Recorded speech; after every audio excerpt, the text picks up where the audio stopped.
Isa sa mga sinasabing apektado ng pagkawala ng boxing sa Showtime ay ang undefeated future world champion na si Jaron Boots Ennis. Ayon sa impormasyong inilabas ni Rick Glazer, $1.3 million kada laban ang kinikita ni Jaron Boots Ennis sa pangangalaga ng Showtime. At ngayong mawawala na nga ang Showtime Boxing, sinasabing mahihirapan na si Jaron Ennis makakuha ng ganito kalaking mga premyo o bayad. Dahil kung atin nga pong ikukumpara, kahit hindi pa nagwo-world champion si Jaron Ennis, mas malaki pa pala ang ibinabayad sa kanya ng Showtime kumpara sa ibinabayad ng ESPN na Top Rank kay pound for pound junior welterweight lineal world champion Teofimo Lopez. Kaya nga sinasabi mga amigos, kung si Teofimo Lopez na nga na isa ng sikat at world champion, saradong $1 million lang ang ibinabayad ng ESPN at ng Top Rank.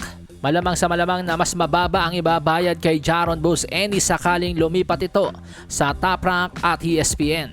Kaya naman may suhestyon ng former light heavyweight world champion na si Antonio Magic Man Tarver kay Mayweather Promotion CEO Leonard LRB. Aniya, sign that young lion, he's another generational talent like Floyd. You have a potential superstar in him. At positibo naman ang naging responde ni Leonard LRB kay Magic Man. Aniya would love to work with him. He is who they say he is. 100. Alam nyo mga amigos, medyo masakit ito sa parte ni Jaron Boots Ennis dahil may mga balita pong lumabas na bago pa daw po maglaban si Errol "The Truth" Spence sa Terence "Bud" Crawford, nabigyan daw po ng offer itong si Jaron Boots Ennis na labanan si Terence Crawford noong Disyembre ng taong 2022. Pero tinurn down niya ang offer dahil loyal siya sa Showtime. BLK Prime kasi mga amigos ang magpapalabasanan ng laban ni Jaron Boots Ennis at Terence "Bud" Crawford.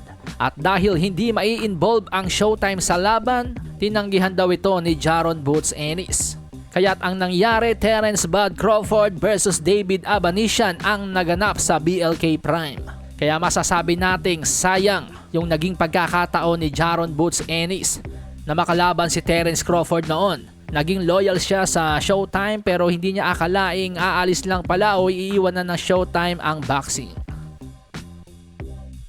Sahin ang baraha, patunayan mo sa'kin ha. Sino man ang mabunot na kalaban, di ka tatakbo ha. Sa bayan ko sa bayan, papalag ako para sa bayan.